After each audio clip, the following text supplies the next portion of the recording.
Safa, kita menghadap Kaabah, kita baca la ilaha illallah wahdahu la syarikalah lahul mulku wa lahul hamd wa huwa ala kulli syai'in qadir. La ilaha illallah wahdah sadaqa wa'dah wa nasara an la ilaha illallah wahdah anjaza wa'dah wa nasara 'abdah wa hazamal ahzaba wahdah. Kita doa, kemudian kita minta apa yang kita nak. Kalau tak boleh hafal doa, kita baca takat mana yang kita hafal. La ilaha illallah wahdahu la syarikalah lahul mulku wa lahul hamdu wa huwa ala kulli syai'in qadir. Kita ucapan yang maksud dia sama, membesarkan Allah. Tidak ada Tuhan melainkan Allah. Lepas habis itu, kita doa untuk diri kita sendiri. Dulu kita boleh nampak Kaabah, tak ada dinding.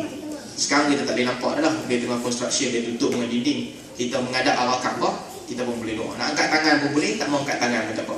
Kita doa apa yang kita nak minta. Kemudian kita mula dari Safa, berjalan ke Marwah. Ada dua lampu hijau. Di antara lampu hijau tu, untuk lelaki disunahkan untuk berlari-lari anak. Ramal lagi sekali, dia berlari anak sampai ke Marwah. Bila sampai ke Marwah, jadi satu pusingan. Sama juga, naik ke atas bukit di Marwah,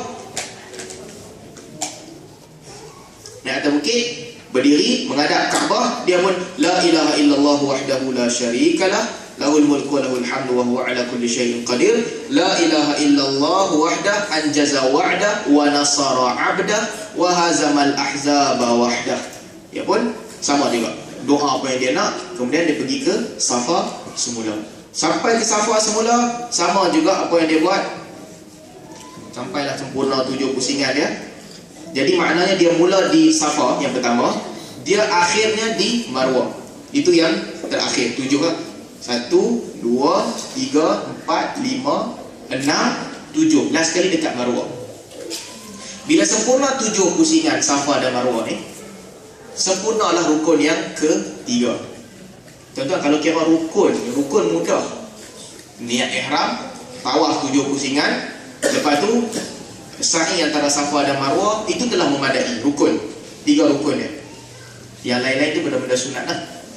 Bila sempurna dia punya Safa dan Marwah ni, sa'i, apa dia buat? Dia pun buat rukun yang keempat, iaitu bercukur ataupun memendekkan kepala. Ulama beza pandangan. Sebahagian ulama kata yang ni bukan rukun, rukunnya tahallul.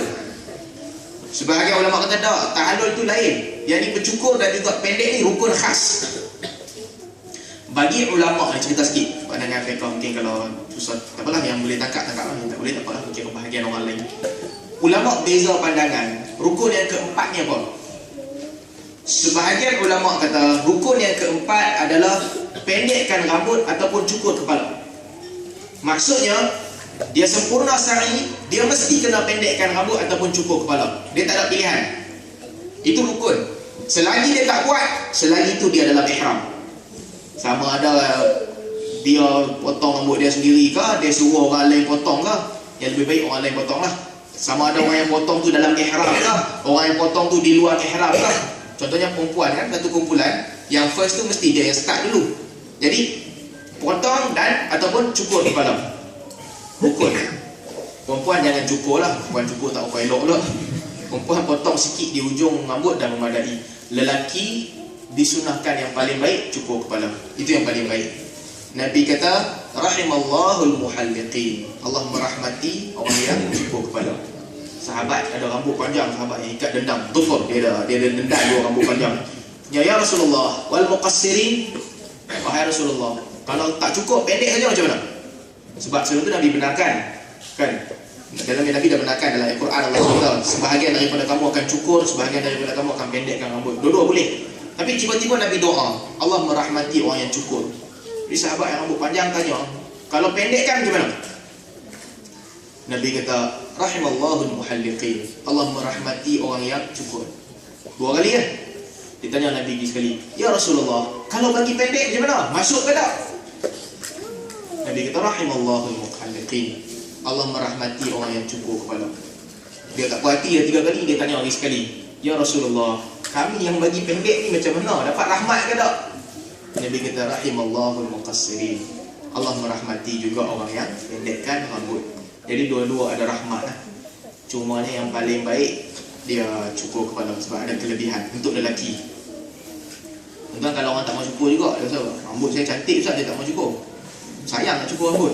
Tak apalah, dia boleh pendekkan. Dia pendekkan sikit. Saya kali terakhir potong rambut ni umrah tahun lepas, bulan 2 baru tahun lepas. Betul tak potong pun lama dah. Tu ingat lagi umrah, tapi tak tahu kali ni tak dapat lagi kot. Jadi yang penting cukur ataupun pendekkan. Itu pandangan pertama. Satu rukun. Pandangan yang kedua, sebahagian ulama kata cukur ataupun pendekkan rambut ni bukan rukun, tapi dia mesti tahallul. Itu saja. Jadi kalau ikut pandangan kedua, dia tak cukur ataupun dia tak pendekkan, dia buat benda lain. Benda lain yang dilarang apa? Digigit kuku. Dia tak potong rambut, dia gigit kuku. Dia tetap dikira tahallul. Itu pandangan yang kedua. Jadi ulama beza pandangan. Ala kulli hal, sunnah Nabi SAW setelah kita sempurnakan niat ihram, tawaf dan juga sa'i, kita pun cukur ataupun pendekkan rambut. Dululah, bukan dulu sangat lah, bukan dulu kuno tu. Dulu maksudnya tahun lepas, 2 tahun lepas. Dulu bahasa orang sekarang. Dulu di belakang Marwah tu ada kedai gunting rambut. Jadi kita pergi ke situ, kita pun boleh cukur kepala. Kita bayar RM15 kan, tanya lah, cukur kepala. Sekarang saya ingat belakang tu dah tak ada dah. Belakang tu dah jadi apa kita pun tak tahu. Jadi dah jadi masjid tu belakang tu. Jadi sekarang ni nak cukur kena pergi ke tempat lain lah. Banyak tukar jumpa nak pergi dekat dengan hotel ataupun di bawah Safa Tower apa semua ni banyak. Jadi cukur kepala. Untuk lelaki yang paling afdal cukur kepala. Sebahagian orang apa dia buat? Dia gunting dulu. Lelaki kan dia gunting dulu. Lepas dia gunting nanti petang ke bila baru dia nak cukur. Itu kira mukhalafatus sunnah lah. Nabi tak buat macam tu.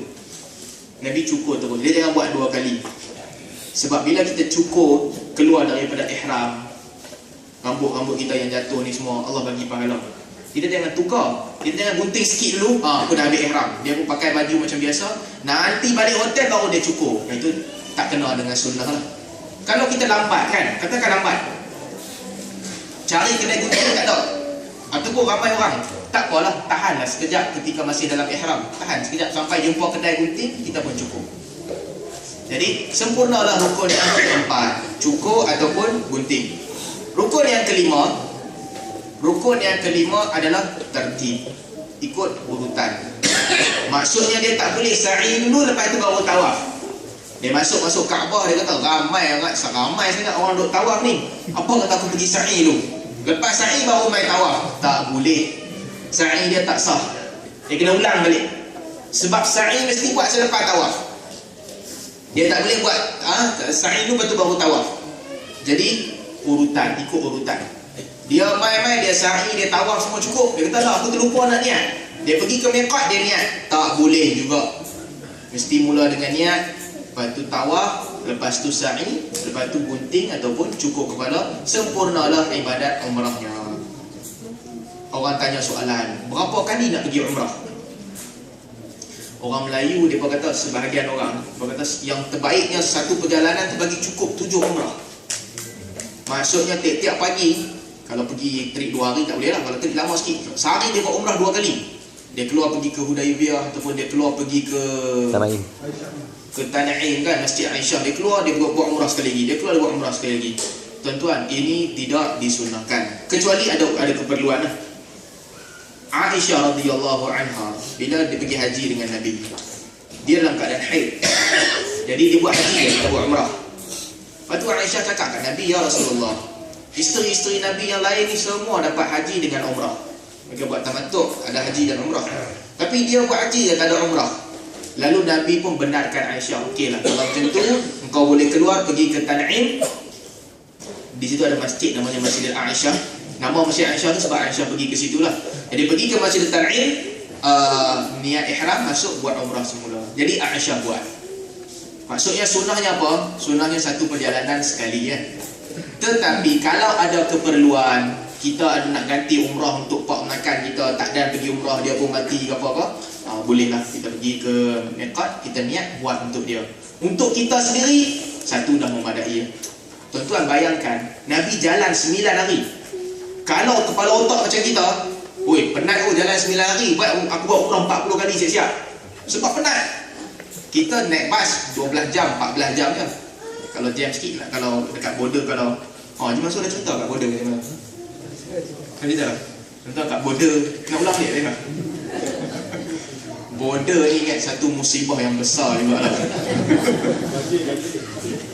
Kita kena banyak bersabar. Tapi border punya musibah ni tuan-tuan, kadang-kadang di luar jangkaan otak kita. Tempat link tuan-tuan tak boleh. Tempat ni tuan-tuan pergi kan pengalaman sikit sahabat-sahabat. Masa kita pergi haji 2011 tu, ramai bas, ada berbelah-belah bas beratur nak pergi border. Bayangkan berbelah-belah bas nak masuk, ramai. Kaunter dua, kadang-kadang seorang je jaga, seorang ni pergi minum teh kat belakang. Kita pernah habis masa 11 jam di border, tunggu pelepasan di Saudi. Jadi memang letih, memang banyak sangat cabaran, memang ramai orang. Mungkin kali ni umrah agak-agak tak ramai orang lah. Dan ada orang pernah lepas 2 jam je kan. Ada orang 2 jam, saya tak tahu. Tuan-tuan naik Haji Mansur mungkin untung, dia selalu cepat. Tak, itu bukan khurafat lah, tapi saya dengan Haji Jamal kalau naik bas mesti lambat lah. Yang pentingnya kita kena banyak bersabar lah dekat border. Bawa lah nasi lemak ke, teh ais ke apa-apa boleh lah nak minum sebab dia lama. Kamera jangan lupa. Tuan kalau anjing naik atas jilat-jilat beg boleh lah nak ambil gambar buat kenangan ke apa-apa. Tapi yang penting di border ni lama lah, kena banyak bersabar. Memang kena banyak bersabar. Anak-anak kecil kan, macam Haji Mansur cerita tadi kan, adalah sahabat kita yang kadang-kadang ada anak kecil tapi bilik lambat dapat. Nak buat macam mana kan, memang terpaksa harungi juga. Jadi kena banyak bersabar. Pujian Allah Subhanahu Wa Taala. Jadi lepas habis satu umrah yang kita buat tu, kita duduk di Masjidil Haram, banyakkan solat di masjid. Tuan-tuan, ini cerita tentang solat sikit. Apa kata kalau tuan-tuan yang duduk 3 orang 4 hari ya, kita cuba ikut sunnah Nabi SAW dalam solat. Apa Nabi buat? Nabi solat 2 rakaat sebelum subuh. Nabi solat subuh 2 rakaat. 2 sebelum subuh dan subuh 2 rakaat. Lepas tu Nabi solat 2 rakaat sebelum zuhur dan 2 rakaat selepas zuhur. Ulama beza pandangan, ulama kata 4, tapi senang cerita 2 atau 4. 2 sebelum zuhur, 4 zuhur, 2 selepas zuhur. 4 rakaat asar. Lepas tu 3 rakaat maghrib. Lepas tu 2 rakaat selepas maghrib. Lepas tu 4 rakaat isyak, 2 rakaat selepas isyak. Kemudian Nabi tidur. Nabi bila bangun, Aisyah kata Nabi solat 4 rakaat. Solat yang cukup panjang.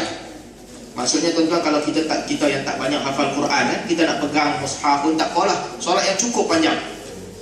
Kemudian Nabi solat lagi 4 rakaat. Aisyah kata cukup panjang. Sampai dekat-dekat nak subuh, Nabi solat 3 rakaat witir. Jadi kalau boleh kita ikut sunnah Nabi lah, kita cukupkan solat wajib dengan solat sunat yang Nabi buat. Kita buat di Masjidil Haram dan Masjid Nabawi. Nabi tak buat solat di masjid, solat sunat Nabi buat di rumah banyak. Kita lalang dah pergi ke Masjidil Haram dan Masjid Nabawi, kita buat lah. Dan banyakkan tawaf.